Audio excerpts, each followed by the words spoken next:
There's this moment when you go out with a woman, whether she's someone you know well or someone you're dating. It's not like a conscious thought, more like a vibe she picks up on. She's wondering, am I taking the lead here, or is he leading the way? Because let's be real, what really attracts a woman is being with a guy who's strong, dominant, and, masculine. Now the question is, how do you show that dominant masculine energy? That's what we're diving into today. I want to share with you 5 traits. 5 ways to really show that dominant energy when you're hanging out with a woman. Because let's be honest, that's like one of the most attractive things you can put out there for a woman. Now, when I'm chatting with my buddies or explaining this whole concept to someone who might not quite get it yet, here's the deal. Being masculine isn't about fitting into some stereotypical alpha mold. It's not just about looking all tough like a bodybuilder or a biker. I mean, I get it. It can be confusing. I was confused too when I first heard about it, and judging by the comments I get, a lot of guys are in the same boat, especially when people see some dudes who might seem a bit softer in their facial features. They jump to conclusions, right? Label them as beta instead of alpha males. But here's the real deal. I've seen plenty of guys who look all tough, big with tattoos and everything, but when they're with a woman, crumble. It's like they turn into little boys shedding tears into their beer. So being masculine is not just about the exterior. It's not about looking the part. It's about the vibe you throw out there. It's about the mindset you bring to the table, especially when you're dealing with women. Now here's another thing I always mention to really drive this point home and paint a clear picture. Think about 2 animals for a second, like a kitten and a tiger. Ever wonder why the tiger commands more respect? It's pretty straightforward. The tiger is way harder to tame, harder to control. Now let's relate this to women. They're not looking for an easily controlled kitten. They want the challenge of a tiger, something that takes time to tame. So the question is, how do you become that tiger? We're diving into 5 steps, 5 tactics, 5 mindsets for you to start working on when you're around women. But hey, these mindsets aren't just for your dating game. They're solid in business situations too, whether you're in a work environment or dealing with clients, bosses, everyone. These mindsets project that strong, masculine vibe that gets respect across the board. Now let's talk about the first trait, something crucial, the willingness to walk away. I always say, you gotta show that you're willing to walk away. Now this is a little trick my buddies and I picked up back in college. We used to throw these parties at our place, and there was this move we called the walk away. Here's the deal we cracked. Early in the night, if there was a girl we were into and we were chatting her up at the party, we found out that our chances of getting her interested skyrocketed if we actually walked away from the conversation after a bit. It's the opposite of what most guys do, you know? They start talking, things are going well, and they feel like they gotta stick around the whole time. They're scared that if they step away, someone else might swoop in and she'll lose interest. But what we discovered was gold. If you're having a good chat and you drop a casual, "Hey, I'm going to catch up with some friends, catch you later," and then reconnect with her later on, it's like magic. Her interest level spikes because you've shown you're not going to be hanging on to her all night. You become that tiger, a bit harder to tame, and that, my friend, is the move. So this whole concept of walking away and showing that you're ready to walk away, there are a bunch of ways to pull it off. One simple way is by not showing too much interest or giving your stamp of approval for everything. You know what I mean? A lot of guys, especially when they're with a woman they find attractive, they're scared to show disapproval or boredom.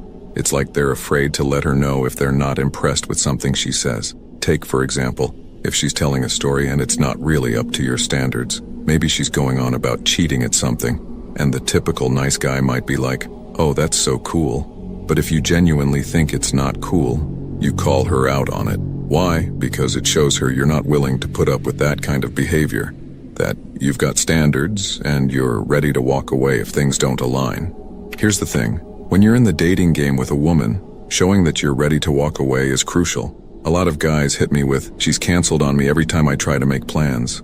Or, "She never gives a clear answer, always wishy-washy, saying she'll let me know." It's frustrating, right? But here's the deal. You gotta show that willingness to walk away. If you want to know the power of walking away, then watch the video in the description.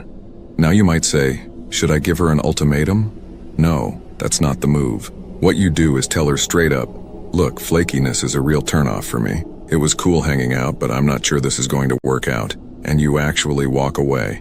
Now at this point, one of 2 things is going to happen. Either she's going to be like, yeah, good, didn't like that guy, and you just saved yourself some time. Or she's going to be thinking, wow, this guy isn't putting up with my crap like everyone else, and guess what? She might just start chasing after you. The key is always showing that readiness to walk away. Now, the second thing I want to talk about, and it kind of ties into the first one, is demonstrating boundaries. So, what are boundaries? They're like these internal and external rules you set for yourself. Let me break it down. For instance, a woman might have a boundary not to dive into the intimacy zone on the first date, and you've got to respect that. But here's the interesting part. When she lays down that boundary, there's this part of you that actually respects her more. She becomes more desirable because she's not just crumbling and changing her mind based on attraction, right? She's got a strong boundary.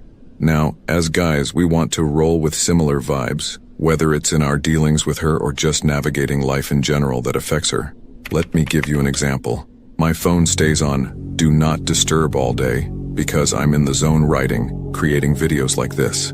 Getting texts or calls messes with my focus, you know? So, I've set this boundary. Now, what would a typical nice guy do in this scenario? He might get all worried that if he keeps his phone on Do Not Disturb, he'll miss her texts and she won't be into him as much. So, he might tweak his boundaries, allowing her messages to come through. But the attractive, masculine move? Just lay it out straight. Hey, during the day, my phone's on Do Not Disturb. If I don't reply right away, I usually check it at lunch and get back to you if needed. Don't think I'm ignoring you, I just don't reply to anybody during the day, and that includes you. Simple and upfront. I had this buddy, John, who was all about shoes off at the door in his house. At first, he'd get a bit jittery when a woman was over, thinking, should I let her keep her shoes on? But then he started stating his boundary, and guess what? Women were actually more attracted to him. Turns out they respect those boundaries more than he thought. Now, there are other types of boundaries you can roll with, like there are periods in my life where I'm up super early, like stuff. So, if you're out on a date, you might just say, well, hey, gotta get up early tomorrow, so I'm gonna call it a night, instead of dragging it out for that extra shot in more time. It's all about setting those boundaries. And let's think about what women do. I always say dealing with single moms can be one of the most attractive experiences. They've got these boundaries, commitments to their kids, rules they follow, and it makes guys chase them. I've seen it happen, guys chasing single moms because they're not always the center of attention.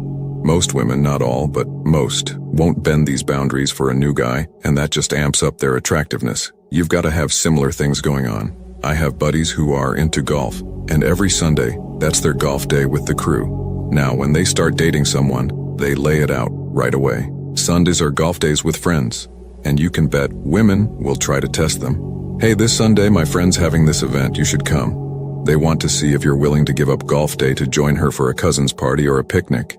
It might seem like giving it up shows you're super into her, and initially she might think it's cool, but deep down she's thinking, I tamed this guy a bit easier than I thought. Remember, she won't want someone who's really hard to tame.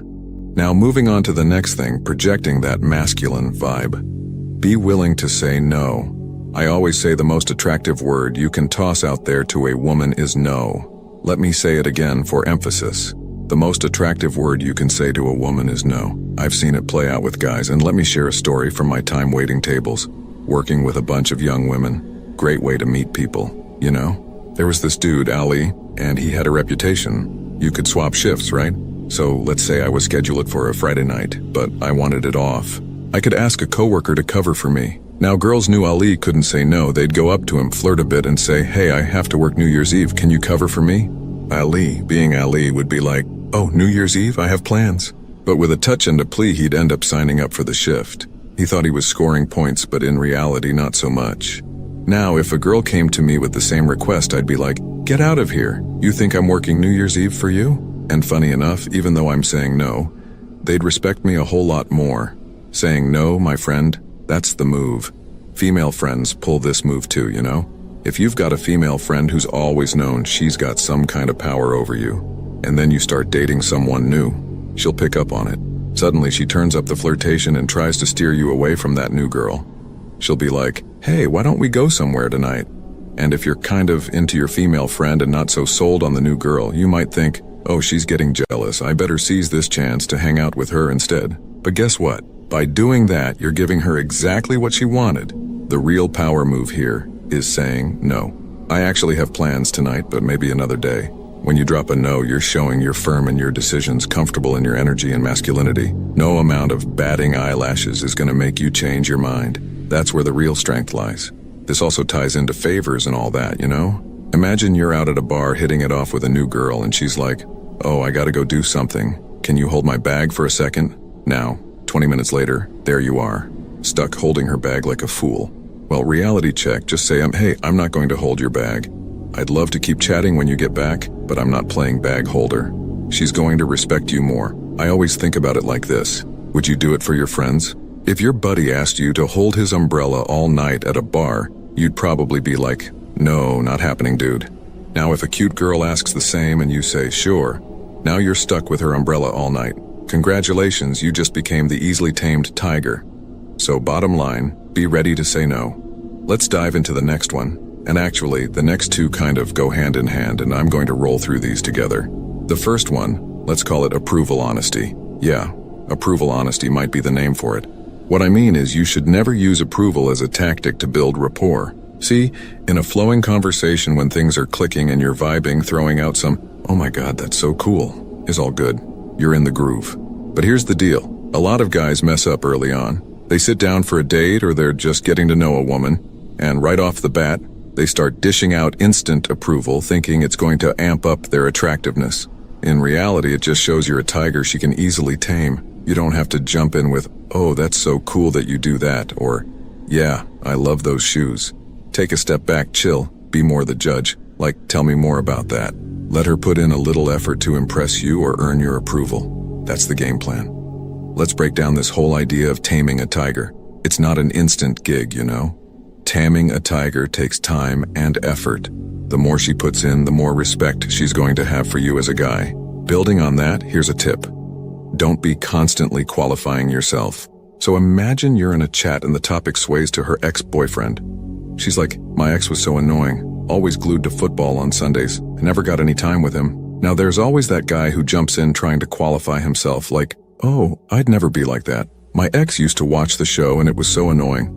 Problem is when you do that, you're kind of dropping your own value in her eyes. We tend to do it in various ways, agreeing with everything she says or consciously trying to showcase traits we think will impress her. Like, "Oh, I love to travel too. I've got this awesome work schedule tailored for travel." Why are you tossing that into the mix? Because you think it's going to qualify you in her eyes. Here's the real deal. A masculine move is letting her fit into your expectations. It's not about overpowering her, it's about being solid in what you genuinely like. I'm all about women who stick to what they like. I don't want someone faking interest to impress me or ditching their plans for me. I want a woman with boundaries, someone who can say no and someone who won't stick around if I'm treating her like crap. It's not about dominating, it's about mutual respect. You've got to treat yourself in a way that she respects just as much as you respect her. You know, one piece of advice I throw out there for the guys is this: the whole idea of disqualifying yourself. It might sound like a tactic, and sometimes it is, but it's also just something I do.